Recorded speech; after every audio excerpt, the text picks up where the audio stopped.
Nagbabalik, Sherlock Moto. Ngayon, magbibigay ako ng 3 tips para hindi agad masira ang mga kadena nyo. Kaya, simulan na natin. Punta agad tayo sa number 1. Una, huwag nyong masyadong higpitan ang inyong kadena.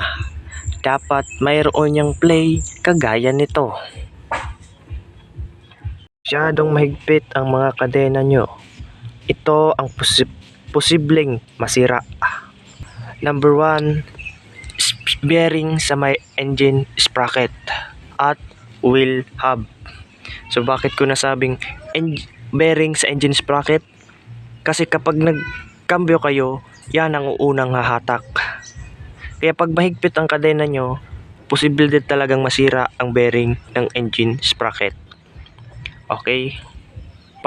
Pangalawa, rear sprocket at kadena. Bakit ko nasabing rear sprocket at kadena? Ito lang naman. Kapag masyadong higpit yan, ang rear sprocket nyo ay mabilis mapupudpod. At sa kadena naman, yan ay may posibilidad na maputol habang kayo ay tumatakbo sa kalsada. Okay? Pangatlo, output shaft ng makina. So ito yan. Bago tayo mag-proceed ng number 2, mag-subscribe ka naman para sa mga susunod na video tungkol sa mga motor. Okay, number 2. Huwag nyong gamiting panglinis ang gasolina. Bakit? Kasi maaari niyan tanggalin ang grasa sa loob ng kadena. Dito banda, sama nag-roll, dyan sa na-rolling na yan. Okay? At ang gamitin nyo na lang na panglinis, kerosene, diesel, o kaya chain cleaner. Yun lang na 3 at huwag kayong gagamit ng gasolina. 3. Huwag nyong hayaang walang langis ang kadena nyo, kagaya nitong sa akin.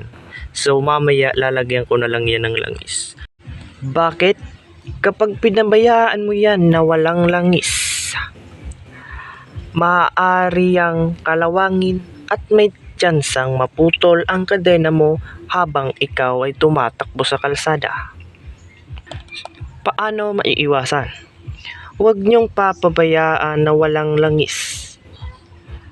Hindi yung langis na galing sa change oil kasi masyado yung malapot at madaling dikitan ng mga alikabok na magsasani na maipon sa may engine sprocket.